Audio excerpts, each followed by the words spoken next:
Meu nome é Ana Julia Nunes e estarei apresentando uma iniciação científica intitulada Uma Relaxação Lagrangiana para o Problema de Elaboração de Roteiros de Viagem, orientada pelo professor Vinícius Forte e financiada pelo CNPq. O problema de elaboração de roteiros de viagem é um problema que turistas enfrentam ao decidir quais pontos turísticos querem visitar, levando em conta coisas como os horários de abertura e fechamento dos pontos, o tempo e a distância total entre um ponto e outro, o tempo de duração da visita em cada ponto e o nível de interesse que eles têm de visitar cada ponto. Sendo muitas variáveis para considerar, utilizamos o problema do caixilho viajante para poder auxiliar. O problema do caixeiro viajante é um problema em que, dadas N cidades, um caixeiro deve visitar todas elas uma única vez e voltar ao seu ponto inicial, visando obter menor tempo, menor distância ou algum outro objetivo. Mas nesse trabalho, usaremos uma variação desse problema, que é o problema do caixeiro viajante seletivo, onde ele visitará não necessariamente todas as cidades, ele pode escolher quantas cidades ele vai visitar, e cada cidade tem um certo peso. Além disso, o caminho de uma cidade a outra também tem um certo tempo, e o objetivo dele aqui é obter o maior peso possível, não ultrapassando um tempo total limite. Sim, nós fizemos uma formulação do problema baseada no artigo de Alpart Martello, The Selective Traveling Salesman Problem. Realizamos algumas mudanças e o resultado final é o que segue. As restrições aqui servem tanto para limitar o tempo total gasto, quanto para garantir um caminho contínuo em que cada ponto seja visitado no máximo uma única vez. O objetivo aqui é maximizar o custo, que nesse caso é o grau de interesse do turista por cada ponto. Após a formulação, nós decidimos fazer uma relaxação lagrangiana, ou seja, selecionamos algumas restrições que foram multiplicadas por multiplicadores de Lagrange e visualizadas na função objetivo, reduzindo o número de restrições e deixando o problema mais simples de resolver. O método utilizado nessa relaxação foi o método do subgradiente, que consiste em gerar iterativamente multiplicadores de modo a melhorar a solução final, aproximando-a da ótima. Quando vamos programar o problema, também optamos por utilizar alguns algoritmos auxiliares, como as heurísticas 1 e 2 do artigo de Laporte-Martello, a busca local simples e o algoritmo 3-opt. Esses algoritmos vão servir para tentar melhorar uma solução já obtida com a relaxação lagrangiana.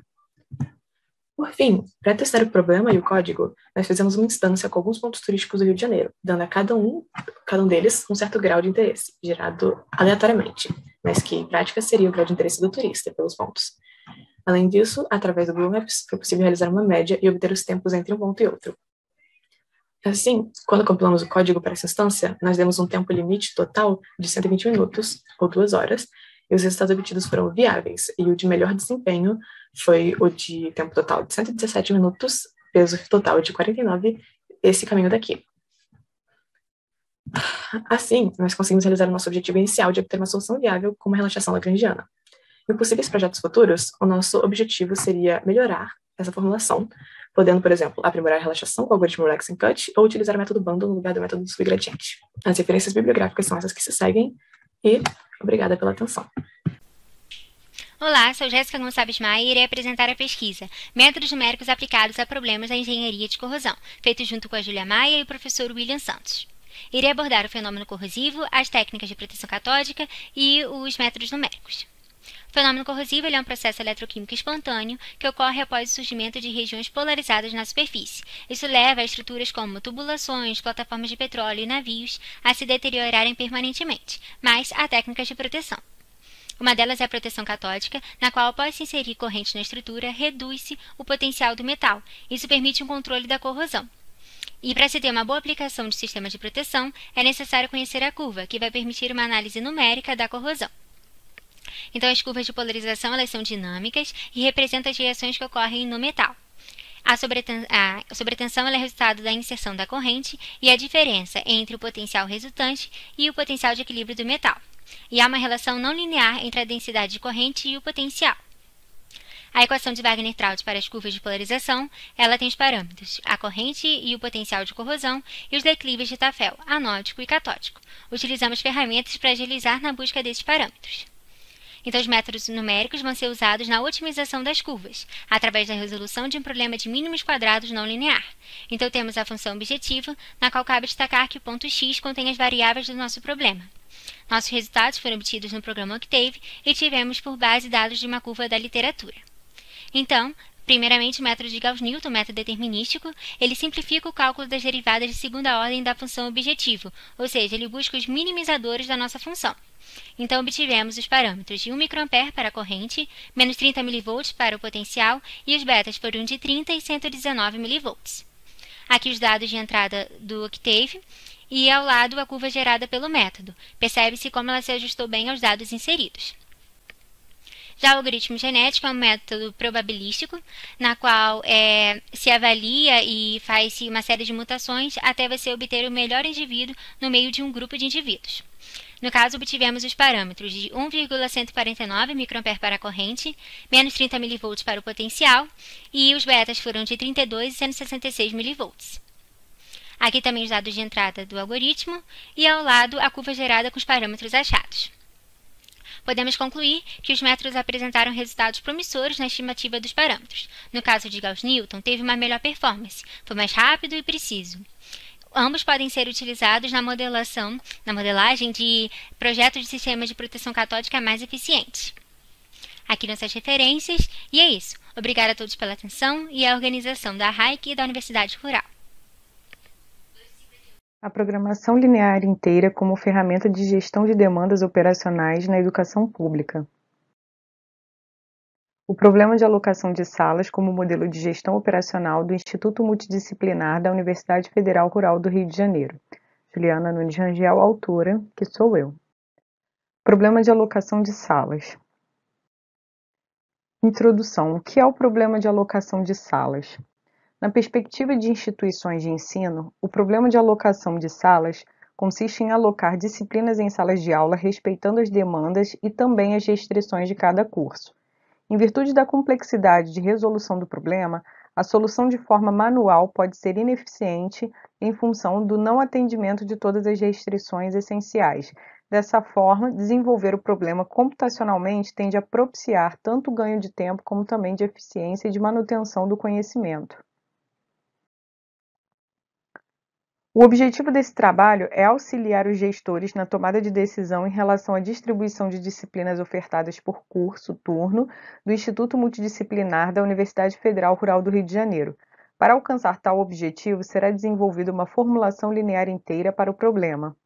Em um problema de programação linear, as variáveis de decisão podem assumir quaisquer valores do conjunto dos números reais que atendam o objetivo do problema, que pode ser de maximização ou minimização, e satisfaçam suas restrições.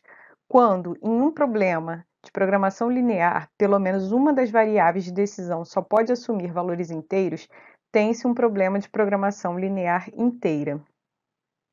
O simplex é um método interativo utilizado para se determinar numericamente a solução ótima de um modelo de programação linear.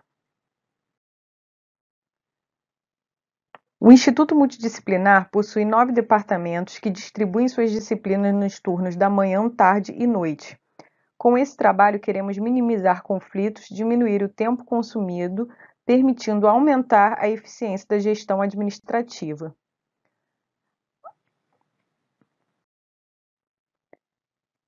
Almeja-se que o trabalho contribua para o melhor entendimento do problema de alocação de salas e que o modelo que será proposto possa auxiliar na construção de novas soluções em trabalhos futuros. Finalmente, sugere-se o desenvolvimento de um sistema próprio, mais precisamente um sistema de apoio à decisão, de modo a orientar na alocação de salas. Esse modelo é facilmente adaptado para outras instituições, quando adequada às condições, disponibilidades de salas e demandas. Referências bibliográficas. Enfim. Olá, eu me chamo Amanda Matos Ferreira e essa será a minha apresentação para a reunião anual de iniciação científica. O tema da nossa pesquisa é o problema da dieta como modelo de gestão operacional do restaurante universitário do campus Nova Iguaçu, da UFRRJ. O que é o problema da dieta? Um problema da dieta é um problema de demanda de recursos relacionados à alimentação. De uma forma resumida, podemos interpretar como um problema que envolve os nutrientes de um grupo de alimentos que compõe uma dieta específica e, ao mesmo tempo, minimizando os seus custos. O problema da dieta é estudado como um problema de programação linear. Entretanto, também podemos abordá-lo como um problema de modelagem matemática. Podemos observar nessa imagem um esquema simples de modelagem matemática. Temos nele um problema real e principal. Pegaremos esse problema real e passaremos para um problema genérico. E esse problema genérico nos dará um resultado. É esse resultado que vamos aplicar para solucionar o problema original. O processo de modelar pode ser observado como uma espécie de algoritmo com sequências de etapas a serem concluídas para a obtenção do modelo finalizado. O modelador pode revisitar etapas anteriores com o objetivo de uma solução mais simples e satisfatória para o problema original. Nessa pesquisa, o nosso problema real e principal é o restaurante universitário da Universidade Federal Rural do Rio de Janeiro, Instituto Multidisciplinar, localizado em Nova Iguaçu. Iremos transformá-lo em um problema genérico, um problema matemático, um problema de programação linear, para assim encontrarmos possíveis soluções e interpretações a serem aplicadas ao RU. Iremos investigar o cardápio do restaurante universitário, analisando seus alimentos correlacionados aos seus respectivos nutrientes, com o objetivo de disponibilizar uma dieta saudável aos alunos que o frequentam, assim como minimizando os custos para a instituição. Utilizaremos da metodologia matemática de programação linear e do software livre PHP Simplex para o desenvolvimento desse projeto. Desenvolvemos uma pesquisa de opinião sobre preferências e interesses do restaurante universitário do IEM, com alunos e ex-alunos da Rural. Foram respondidas perguntas referentes ao funcionamento do RU no período pré-quarentena, com o objetivo de auxiliar na modelagem do problema. Vamos programar o modelo no software livre PHP Simplex e interpretar os resultados obtidos. Esse software é um site que é uma plataforma gratuita que resolve os problemas de programação linear utilizando o método Simplex. É muito simples para o usuário, pois a gente não apresenta nenhum cálculo. Ele só dá os resultados finais, o passo a passo, se for de interesse do modelador. Obrigada. Olá a todos, eu sou Júlia Gonçalves Maia e vou apresentar minha pesquisa A Aplicação das Funções de Base Radial em Sistemas de Proteção Catódica, um trabalho em conjunto com a Jéssica Maia e o professor William Jerônimo. Aqui são os pontos que eu vou explicar, começando com uma introdução sobre a corrosão e finalizando com os nossos resultados e conclusão. Bem, a corrosão ela é um processo natural que acontece em estruturas metálicas e ela induz o aparecimento de regiões polarizadas na superfície. Ela afeta diversos setores e, uma vez que o material é corroído, não há como salvá-lo. Mas por que ocorre a corrosão? Fatores como pH, umidade, temperatura, falta de manutenção, tudo isso induz a corrosão. Então, como evitar? Esse é o papel da proteção catódica. Essa técnica ela é bem simples e ela irá forçar as regiões anódicas a se tornarem catódicas. Aqui o potencial da estrutura é reduzido a valores bem negativos, e isso induz a proteção da estrutura metálica. As curvas de polarização, elas são a condição de contorno do problema e o foco da pesquisa, e elas mostram que quando uma corrente é inserida, o potencial é alterado, e essa relação entre o potencial e a corrente é não linear. Algumas curvas já existem na literatura e nós adotamos a de Wagner e Traut, que de forma resumida elas correlacionam as correntes, os potenciais e os declives de Tafel, anódico e catódico. A aplicação do método de Gauss-Newton nessa pesquisa visa otimizar a curva de polarização, resolvendo um problema de mínimos quadrados não linear. O foco principal é encontrar os parâmetros principais daquela curva que eu mostrei. Já as funções de base radial elas vão buscar a tendência da curva de polarização. Aqui aproxima-se uma função f por uma função de base radial para n pontos conhecidos, tendo em consideração uma distância relativa e as incógnitas alfa. Para achar esses coeficientes, um ponto é fixado e é calculada então a distância relativa para cada nó. A solução então é forçada a ser exata nesses pontos conhecidos. E dessa forma cria-se um sistema de equações para esses pontos conhecidos. Resolvendo esse sistema, encontramos os valores de alfa. Agora podemos interpolar novos pontos com essa mesma função f. Para isso, utilizamos a função de base radial multiquádrica, que correlaciona essas distâncias e essa constante c. Os resultados. Começamos com uma curva conhecida, lá no Octave, e seus parâmetros foram tomados como solução exata do problema. Seus valores de corrente e potencial formaram essa curva que pode ser vista. O método de Gauss-Newton ele conseguiu retornar resultados bastante positivos, mostrando quase todos eles exatos, e o ajuste da curva foi muito bem feito. Já as funções de base radial, aqui os dados de entrada foram apenas alguns valores conhecidos de potencial e corrente, e o método conseguiu interpolar muitos outros valores. O ajuste da curva também foi praticamente perfeito. Conclusão, ambos os métodos foram eficientes em seus papéis e futuramente pretende se aprofundar no estudo da sensibilidade dessas funções e ainda utilizá-las como solução numérica para equações diferenciais. Aqui as nossas referências. Bom, meus agradecimentos à Universidade Rural, ao CNPq e a todos que estão assistindo. Muito obrigada. Bom, o título da apresentação é Uma análise da regra de Lovenstein via convergência utilizando de teoria topológica de grafos. Meu nome é Lucas Maciel Batista, orientador Montalbán. Um conjunto independente máximo é um conjunto de vértices não vizinhos e é a maior quantidade possível para se fazer isso. A razão de independência é o número desse conjunto máximo dividido pelo total de vértices do grafo. A aplicação se dá em estruturas cristalinas, que podem ser modeladas por grafos. Essa é uma rede periódica infinita. As redes periódicas infinitas são formadas por grafos finitos que se repetem ao longo da rede inteira, formando assim a rede. A rede possui direção de translação, que é a simetria da rede, a simetria de translação. Esse é o transversal fundamental. É também uma parte que se repete. A menor parte possível que se repete é esse que vemos na imagem. Através do transversal fundamental, é possível chegar a dois importantes grafos: o grafo quociente e o grafo motivo. Se eu pegar uma sequência cada vez maior dessas partes que se repetem, posso criar uma sequência das razões de independência dos grafos quociente e do grafo motivo que tendem para o mesmo valor L, sendo L a razão de independência da rede inteira infinita. Vejamos nesse exemplo: 1/4 sendo a razão de independência do grafo quociente, meio do motivo. 3/8 para o quociente, 4/8 para o motivo.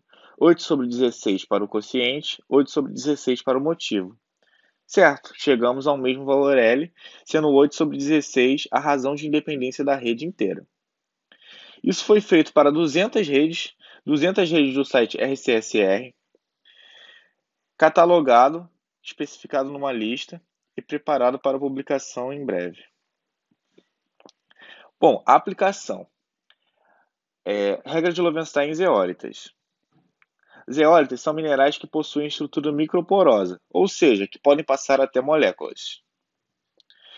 Os microporos possuem dimensão molecular. Essa é a imagem de uma zeólita. Essa é a estrutura molecular de uma zeólita. As zeólitas, elas podem sair de sua estrutura molecular o silício para entrar o alumínio.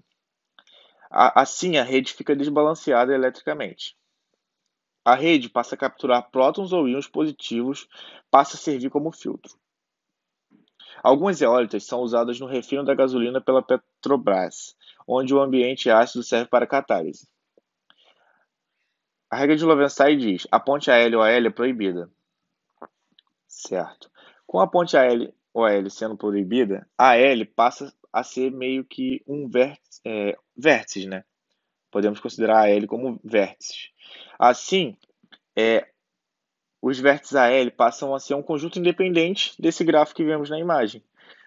Para descobrir a razão de independência da rede inteira, basta acharmos a proporção máxima, né? Para descobrirmos qual a capacidade máxima de AL na estrutura das zeólitas. Olá, venho aqui apresentar a definição de processo de construção de jogos digitais com suporte na engenharia de software. Com base na interseção que existe entre software tradicional e jogos digitais, sendo como exemplo confiabilidade, funcionalidade e usabilidade, verificamos que existe bastante espaço para a aplicação da engenharia de software em jogos digitais, né? E com base nisso, com base nesse pensamento, nós nos propomos a estruturar um processo de desenvolvimento de jogos digitais que fosse apoiado pelas práticas da engenharia de software, certo? Objetivos específicos aí a gente tem estabelecer e organizar o desenvolvimento de jogos em duas classificações, que são jogos sérios, que são geralmente educativos, e jogos de entretenimento, que são, a grande maioria, extremamente abrangentes, e estabelecer e sistematizar processos que visem a concepção, modelagem, prototipação, validação e depois a codificação, arquitetura e gestão da configuração de jogos digitais, né? Então, formalizar com a engenharia de software todo o processo associado ao desenvolvimento de jogos digitais. Nós trabalhamos de forma colaborativa num laboratório físico, então tivemos diversos alunos diferentes trabalhando em etapas diferentes, trabalhando em projetos diferentes e com uma abordagem orientada a projetos, né? Projetos e processos. E como resultado, tivemos alguns resultados muito interessantes. Nós conseguimos estabelecer, estruturar um laboratório que funciona fisicamente lá no pavilhão das aulas práticas. Nós conseguimos 2 bolsas diferentes, uma da PIBIC e uma da FAPERJ. Eu tive o prazer de atuar no desenvolvimento de uma plataforma web junto com um dos outros alunos do programa, que pode ser encontrado aí nesse link. E consegui, inclusive, desenvolver, com base também no conhecimento de uma outra disciplina, um processo, né, uma modelagem feita em iStar 2.0, que está publicado na Conferência Ibero-Americana de Engenharia de Software. A gente pode acessar os proceedings oficiais aqui. Também o vídeo, né, acabou sendo online. Nós tivemos também a revisão sistemática que foi desenvolvida, que pode ser encontrada aí no nosso site, que visou descobrir o que era o estado da arte, né, em engenharia de software aplicada a jogos digitais, procurando aí na literatura acadêmica. Nós conseguimos estabelecer também, a partir desses processos que foram feitos anteriormente, um processo de desenvolvimento de jogos digitais, que pode ser encontrado também no nosso site. E temos artefatos associados a esse processo, né, que podem ser encontrados alguns templates lá para a gente aplicar no nosso desenvolvimento de jogos realmente. E daí a gente pode concluir que existia bastante demanda. A associação que existe ali entre a engenharia de software de jogos, ela é real, ela é promissora. Temos diversos alunos diferentes que se prontificaram a trabalhar com isso. Nós trabalhamos de forma colaborativa e tivemos alguns resultados bem significativos, né? Inclusive esse paper aceito aí seria o mais significativo de todos. Então acho que podemos dizer que o programa tem sido um sucesso. Eu acho que é isso. Muito obrigado. Olá, meu nome é Igor Bruno Nascimento de Brito e eu irei apresentar o trabalho Prismas Complementares de Icógrafos, uma classe cota admissível sem exemplares T admissíveis. Esse trabalho é referente ao projeto Dificuldade e Eficiência em Problemas de Edição e T admissibilidade em grafos, referente ao código que está aparecendo na tela. E os autores foram a professora Fernanda Couto e eu, e nós dois somos da Universidade Federal Rural do Rio de Janeiro. Bem, o problema da T admissibilidade consiste em encontrar, dado um grafo G, uma árvore geradora desse grafo, onde cada par de vértices que é adjacente no grafo, na árvore T, esteja a uma distância menor ou igual a T. Bem, à esquerda temos um grafo e à direita temos a árvore geradora desse grafo. Essa árvore é T-geradora, pois os vértices C e F estão a uma distância de 3 arestas e no grafo G eles são conectados por uma aresta. As aplicações desse problema podem ser tanto em redes de internet como sistemas de comunicação, já que podem diminuir a quantidade de roteadores que é necessárias ou então substituir uma rede por outra totalmente nova. Os cografos são grafos que não possuem P4 como subgrafos induzidos, e também são grafos que podem ser formados a partir do grafo trivial e operações de junção e união disjunta. Aqui à esquerda temos um P4, que é a estrutura que não pode existir em cografos, e à direita temos um exemplo de cografo. Bem, os prismas complementares são grafos que são formados pela união disjunta de G e seu complemento e a adição de arestas entre todos os vértices que são correspondentes entre G e G barra. E nós escolhemos estudar os prismas complementares de cografos, já que o complemento de um cografo também é cografo. As conclusões que conseguimos foram que os prismas complementares de cografos, apesar de serem formados por 2 cografos, não são cografos. Que os prismas complementares de cografos serão 2 admissíveis se e somente se o cografo G for completo. É possível construir uma árvore geradora que é cota admissível para qualquer prisma complementar de cografo e que não existem prismas complementares de cografo que são 3 admissíveis. Com isso, concluímos que os prismas complementares de cografos, que não são completos, possuem índice de extensão 4. E aqui são algumas das referências bibliográficas que mais utilizamos. Muito obrigado por assistirem. Olá, meu nome é Matheus Palheta Fernandes, sou estudante de Engenharia Química da Universidade Federal Rural do Rio de Janeiro e meu projeto de C é sobre a mudança do revestimento de síntese das nanopartículas de ouro para torná-las biocompatíveis. As nanopartículas de ouro são nanomateriais com dimensões geralmente abaixo de 100 nanômetros, que possuem aplicações biomédicas como transporte de medicamentos, visualizador biológico, até mesmo para o tratamento fototérmico do câncer. Os nanobastões, em específico, possuem uma ressonância de plasma de superfície localizada, que se trata de uma oscilação coletiva de elétrons quando são expostos à luz, mas só que geram um comprimento de onda eletromagnético muito específico e característico que pode ser detectado por espectroscopia no ultravioleta visível. Quando esses nanobastões são sintetizados, é utilizado o CTAB como surfactante para permitir uma estabilização e uma dispersão melhor. Porém, ele é tóxico ao organismo, então nós precisamos usar um revestimento nas nanopartículas que seja compatível com o organismo. E no nosso caso, o que nós utilizamos é o polietileno glicol com um grupamento amina ligado a ele. Nos procedimentos experimentais, nós começamos pela purificação, que se trata da gente retirar o excesso de CTAB, né? Através de uma tripla centrifugação, fazendo as nanopartículas se depositarem no fluido Eppendorf, e a gente retira esse sobrenadante cheio de CTAB, fazendo assim, né, essa purificação da solução de nanopartículas. Após isso, a solução de nanopartículas foi analisada no espectrômetro para a gente observar como se deu, né, os valores de comprimento de onda das nanopartículas após essa purificação. E o resultado está na figura do slide. Após a gente misturar a solução de nanopartículas com a solução de polietileno glicol ligado ao grupamento amina, a gente conseguiu observar que não houveram nucleações que comprometessem, né, a dispersão das nanopartículas, já que os valores das bandas longitudinal e transversais continuaram bem próximos do que era antes da purificação. Então a gente conseguiu ver que esse revestimento foi bem sucedido. Os próximos passos do projeto seriam uma análise teórica com o auxílio de simulação computacional, né, para permitir uma mobilização das soluções coloidais aminadas em lâminas microscópicas e fibras ópticas também, né, para uma posterior funcionalização dessas nanopartículas e para a detecção depois do material biológico. Essas são as referências bibliográficas e muito obrigado.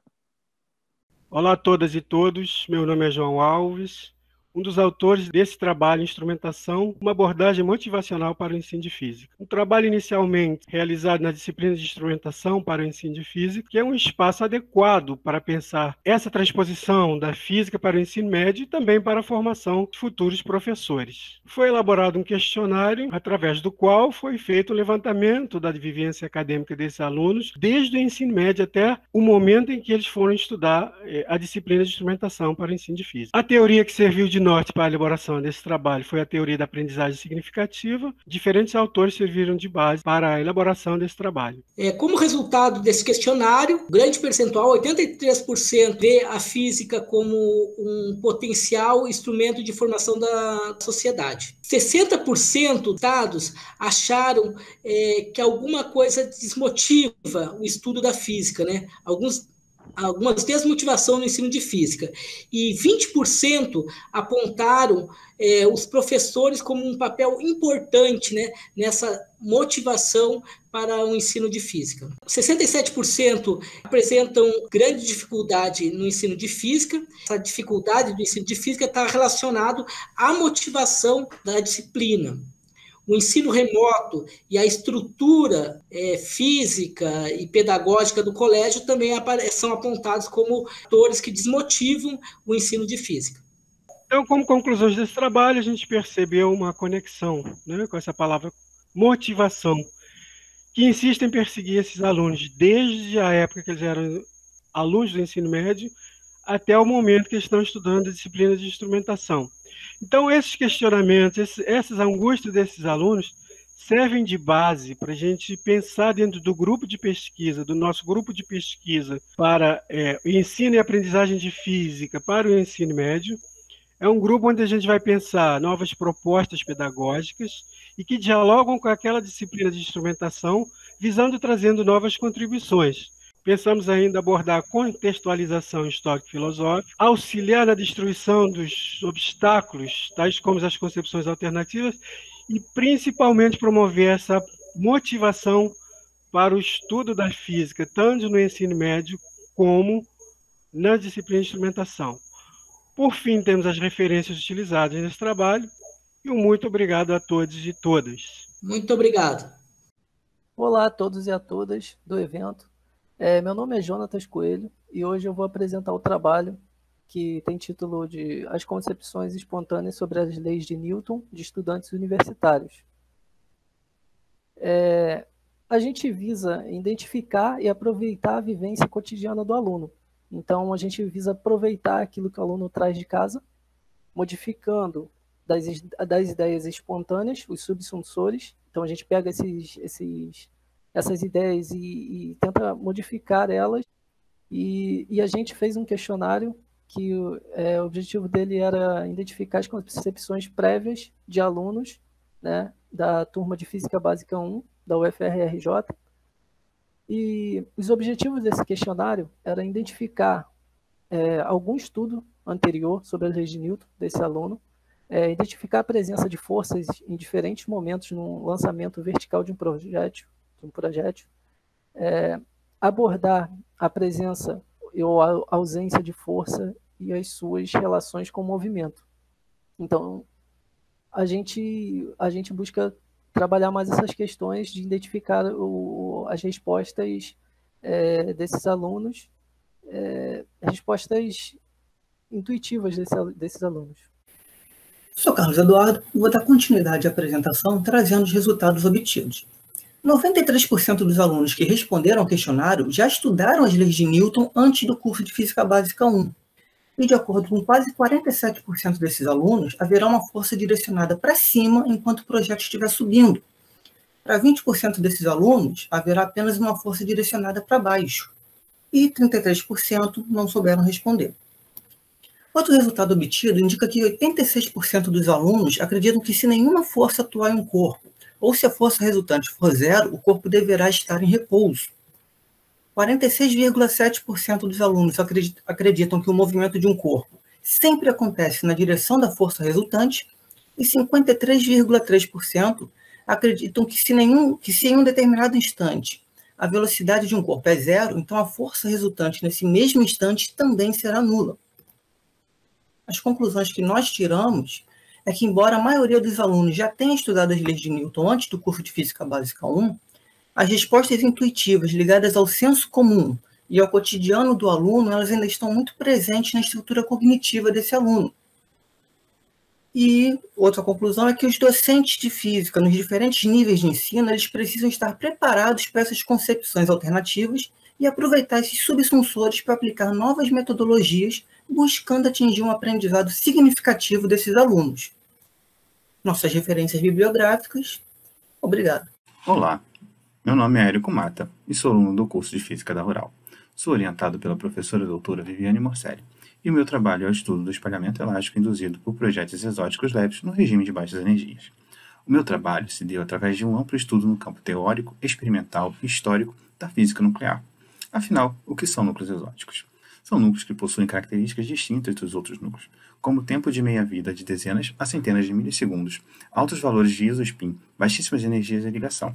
Um exemplo é o lítio-11, que pode possuir 2 nêutrons mais afastados do centro do núcleo e densidade anômala, tendo um raio comparável ao do chumbo 208.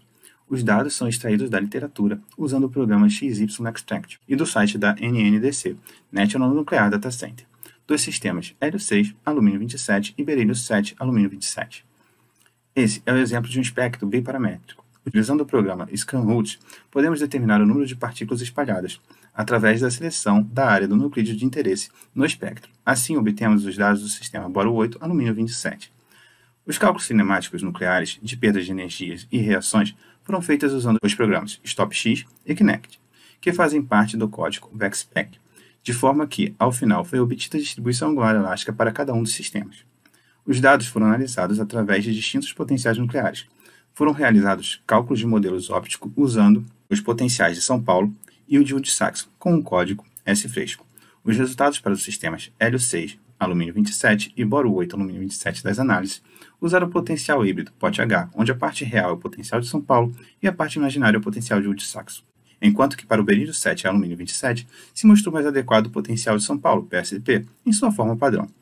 O potencial de São Paulo padrão é baseado numa análise sistemática de sistemas estáveis e não foi capaz de descrever os sistemas hélio-6, alumínio 27 e boro 8, alumínio 27, demonstrando o efeito da presença de halo nuclear no hélio-6 e boro 8. O método adotado para a redução da seção de choque de reação e da energia foi proposto por Gomes e colaboradores, que visa a eliminação de efeitos geométricos e de carga, sem afetar características inerentes aos sistemas, indicando que a seção de choque de reação para os sistemas com halos é superior às apresentadas por sistemas estáveis fortemente ligados, como o oxigênio 16. Além disso, o impacto do halo de prótons é muito maior que o halo de nêutrons.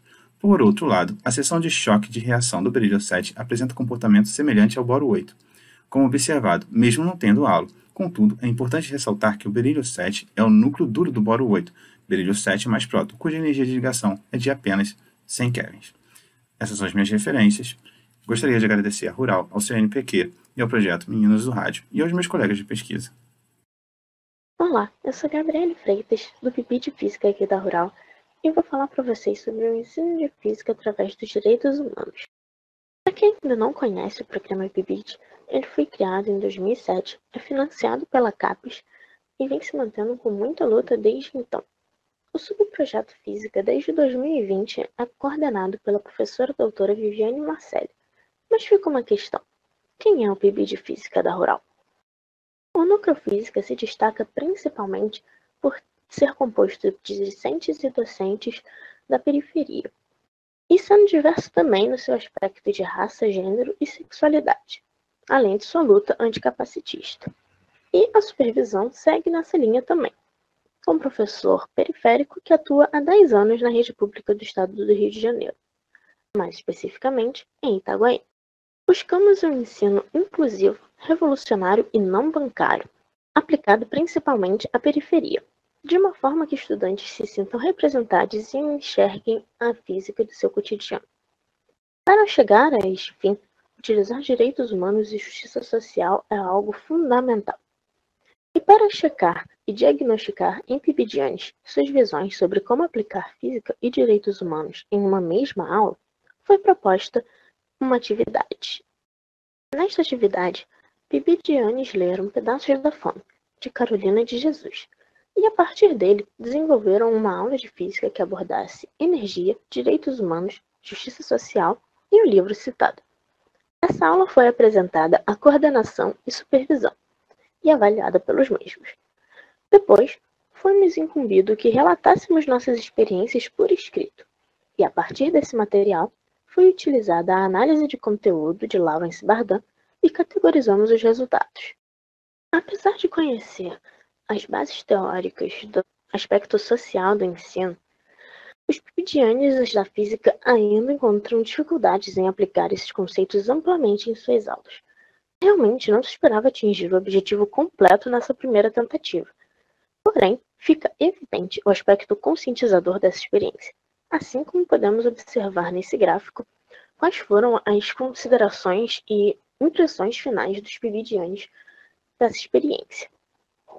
Cremos que os futuros professores envolvidos no presente trabalho serão mais eficazes dentro do seu papel social após o processo descrito aqui nessa pesquisa, sendo este o objetivo final de nossa incursão, que não se encerra por aqui. Nós gostaríamos de agradecer às meninas do rádio, a Periferia Também Faz Ciência, ao Lefers, à Rural, à CAPES, ao próprio PIBID e, obviamente, a você que está assistindo agora. Muito obrigada.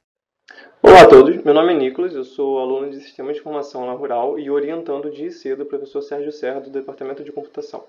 Este é o projeto no qual estamos trabalhando, MyFarm, monitoramento de doenças em tomateiros baseado em aplicativos datacêntricos.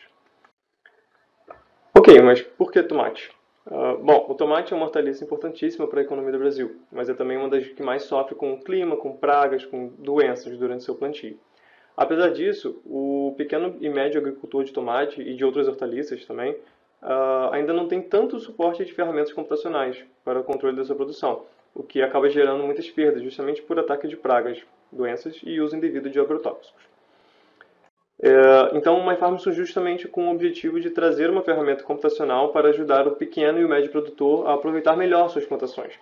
Como podemos ver nesse print de tela resumido aqui, o MyFarm é um aplicativo que possui diversas ferramentas para auxiliar no monitoramento de uma plantação, desde o momento da aplicação de produtos até a colheita dos tomates, passando por registro de pragas e acompanhamento de talhões.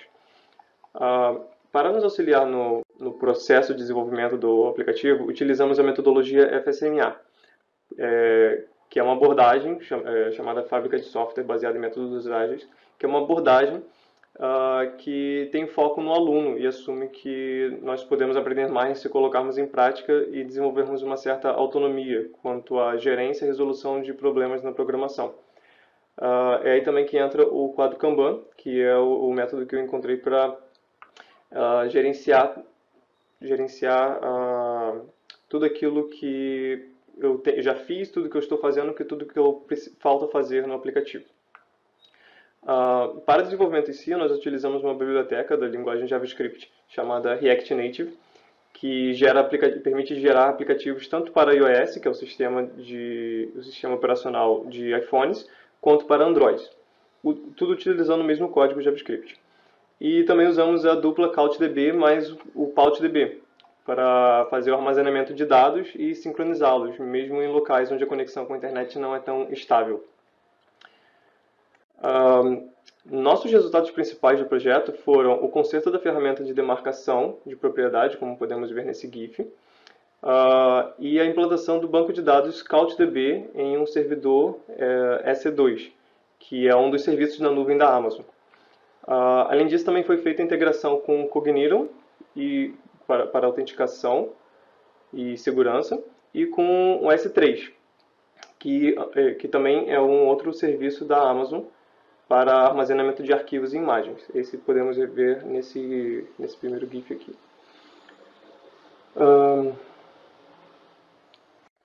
Bom, para o futuro, nós pretendemos expandir para a utilização com outras hortaliças e também melhorar a integração dos serviços da Amazon com o CouchDB, principalmente na questão de segurança e autenticação. E aqui também temos os nossos e-mails para contato, tanto meu quanto do meu orientador, o Serra. E aqui temos as referências que foram utilizadas para a confecção dessa apresentação. Obrigado a todos, até mais.